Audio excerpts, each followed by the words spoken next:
This presentation is an action plan for Rodney-Thompson Middle School and Stafford County Public Schools. This presentation will be structured around an environmental scan of Rodney-Thompson, a comprehensive needs assessment that addresses 4 areas: instruction and services, staffing and administration, collection and access, facilities and technology. Once the needs assessment is discussed and we talk about the priorities of the needs assessment, then we'll move into the action plan to support the information gained from the needs assessment. Finally, we will talk about the budget to support the action plan. Rodney-Thompson Middle School is one of 8 middle schools in Stafford County Public Schools. There are just over 1,000 students in the school, and the school division has nearly 30,000 students. It is one of the exurbs of Washington, D.C. It is south of Prince William County. This school division is approximately halfway between Washington, D.C. and Richmond, Virginia. Rodney-Thompson Middle School is a diverse school, though it is not quite as diverse as other schools in Stafford County Public Schools or in the Commonwealth of Virginia. Although you can see ethnically or racially, it matches the diversity of Stafford County and somewhat of Virginia. When we look at free and reduced price lunch and we look at English language learners, you can see that Rodney-Thompson is not quite as diverse as some other schools, both in the school division and in the Commonwealth of Virginia. When we look at test scores, we can see that Rodney-Thompson has high student achievement. So when we look at the SOLs, the Standards of Learning tests in the Commonwealth of Virginia, those are our standard tests, Rodney-Thompson students are achieving at a relatively high level. Writing scores are slightly below the school division average and the state average. So that is one area of opportunity to look at with Rodney-Thompson Middle School.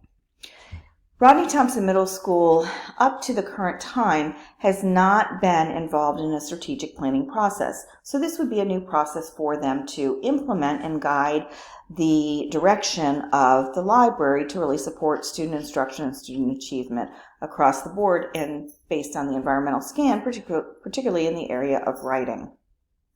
This comprehensive needs assessment that would take place in the first year and follow-ups in years 2 and 3 would cover instruction and services, staffing and administration, collection and access, facilities, and technology.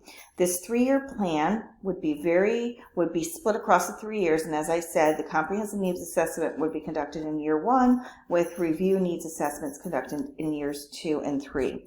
This needs assessment would involve administrators, teachers, and paraprofessionals.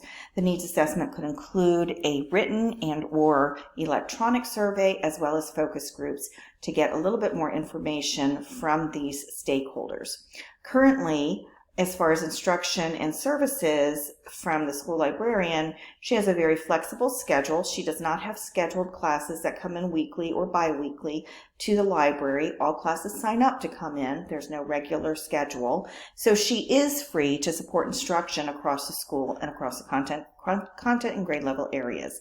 Currently, she runs book clubs, Battle of the Books, but there is limited collaboration and co-teaching. This is an area of opportunity for the Rodney-Thompson librarian. Through a survey and focus groups, she would be able to identify and prioritize the instructional needs of the stakeholders in the school and how she can best support students in learning at Rodney-Thompson. From this comprehensive needs assessment conducted in the first year, it would be important for her to identify 3 to 4 needs, prioritize those 3 or 4 needs that it seems most teachers and paraprofessionals and administrators value to be able to implement in years 2 and 3. Given that this is going to be a comprehensive needs assessment with multiple data points, the print, electronic surveys, and the focus groups, she would want to at least pick one of the identified needs to implement in year one. Although it may not be at the top of the priority list, it might be one that would be a quick win for her, meaning she could implement it in year one, show some success to move on in implementing some of the more difficult instructional services in years 2 and 3. Since there's limited collaboration and limited opportunity for her to collaborate and co-teach with classroom teachers, or she's had a difficult time breaking into that area, those areas, I think if she has a quick win in year 1, collaboration and co-teaching in years 2 and 3, and implementing those other needs would be more successful. When it comes to staffing and administration, the school librarian is recommended that the school librarian continue to monitor enrollment. For the Commonwealth of Virginia, there is a formula for librarians in schools, 1 librarian per 1,000 students. Right now, Rodney Thompson is just above the 1,000 student marker as far as their student population. There's about 1,090 students. So although she's getting close to an area where she could request an additional librarian or half-time librarian, given that her collaboration and co-teaching implementation is one of her priorities, it's not something that the school librarian needs. She needs to address at this moment. So she would monitor the school population and monitor her use of instructional services to determine and to provide a rationale for increasing the staffing in the library. There's 1 FTE school librarian and 1 FTE library assistant, and many parent volunteers as needed. So for the needs assessment addressing the collection and access, there are several areas in which the school librarian would conduct the needs assessment. First, she would look at the circulation reports to look at how the collection is being used, what types of resources are being used, which resources are being used, which ones are not being used. In addition, she would be matching her current materials to the standards, to the standards of learning, the SOLs, which are the standards that drive instruction in Virginia. Looking at the content areas and looking at the specific standards and the specific standards students are held accountable for, does she have the collection to support that type of instruction? That would be something that would be very important information for her to be able to use to build a collection in the future. In addition, when conducting the print or digital or electronic surveys and focus groups, the librarian would ask the teachers, paraprofessionals, and administrators what type of materials they need or prefer for instruction. Is it print and or digital? Which topic areas, what classes would library materials be most useful for, and where do you go for information for assignments or for lesson planning? So that would be the bulk of the collection and access needs assessment component for year 1. And in years 2 and 3, she would continue to update this information and see how her collection is better meeting the needs of the content areas and the students. For facilities and technology for the needs assessment, first and foremost, the librarian would address and review the purpose and use of the library. How is the library used? How is the space used? And how are the materials used? And document that over the course of the first year. And take data and take notes on who comes to the library, when they come to the library, and what they're doing in the library. Whether it's groups, faculty meetings, staff meetings, celebrations for students, celebrations for staff.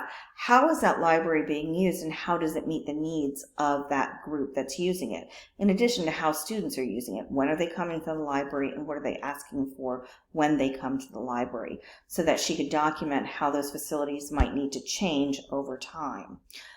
Also, as far as technology, she would be reviewing the technology usage in the library, the internet access, and if there are enough Chromebooks, which is what Stafford County Public Schools uses, are there enough Chromebooks to support the library at the present time? There's a small makerspace, and so the makerspace has been there for a while and it has not been addressed. So She would conduct a needs assessment for the makerspace and look at the materials. Do they need to be upgraded? Do they need to be added to? Do they need to be weeded? Just recently, the librarian added a wellness corner with some yoga mats and an exercise bike for students to use, and so she would also review the usage of that area in the library. As far as technology, the school librarian is not responsible for technology in the school. That is the responsibility of the ITRT and the CTT. So she would work with those two teachers to secure any additional technological needs that she would need to support her instruction. For the 3-year action plan, again, the first year would be the needs assessment across these 4 different areas, in addition to implementation of some specific tasks. For instruction and services, as I mentioned in the needs assessment, the librarian would look for one area in which she could implement immediately and have a quick win. What could she collaborate with a grade level, with a content area, implement a cross-curricular unit, and show how the collaboration can be successful between the librarian and classroom teachers. And then years 2 and 3 would be used to implement those remaining 3 to 4 priority areas that were identified in the needs assessment. For staffing and administration, again, reviewing student population, student counts, and looking at how her time is used supporting instruction in the classroom and in the library. That would be important to look at to see whether or not additional staffing needs to be added, given that she's right on the cusp of the formula for adding an additional library, whether it's a 0.5 FTE or 1.0. In addition, she could start looking at shifting some duties to the library assistant who's been there for many years. There might be some administrative tasks and instructional tasks that she can do so that the librarian can be freed up to do additional instructional service, provide additional instructional services, and free her up for the administration of running the library. As far as collection and access, areas to consider are weeding, print and electronic, the print and electronic collection, and looking at references, accessibility, and really adding an additional Chromebook. There are a few digital resources in the library, electronic resources, and so the librarian is looking to expand the digital collection, and in doing so, securing a Chromebook cart, particularly in year 1, would be important for her to have the technology to support a digital collection in years 2 and 3. You can see the focus in year 2 would be an electronic collection, expanding the electronic collection, year 3 the print collection, so it's important to provide that technology first. And again, that's what we're saying here. Year 1 would be increasing there's one Chromebook cart in the library currently, and expanding that to 2 would help to ensure that there were enough Chromebooks when a class comes into the school or into the library, or when the librarian goes to a classroom to teach a class. Not all classrooms there's not one Chromebook cart per classroom in the school currently. Year 2 would focus on flexible seating and flexible space and how the library facilities are used, and that would be based on the information gained in the needs assessment. And then in year 3, as far as facilities, the librarian would focus on the makerspace, weeding materials, aligning the materials with the curriculum and the standards, and also looking to expand technology, for example, a 3D printer. I think that was it, yes. And as far as the budget, so this is an area that is a little bit different at Rodney Thompson. There's no specific budget. There's no set budget that comes from central office, and there's no real set budget that comes from the administration. It seems to be based on there seems to be a school-based management model, and she seems to get the funding that she needs to support the library. She keeps the budget about the same from year to year without expanding it. She gets about $10,000 from the school and about $3,000 from fundraising and from the PTO. So it would be important in the strategic planning process to really document what the needs are, and then have the budget meet the needs rather than fitting the needs within this nebulous budget. So kind of locking down what an appropriate budget would be is important in this process. So again, the budget is based on the action plan and shifts from year 1 to year 2 to year 3.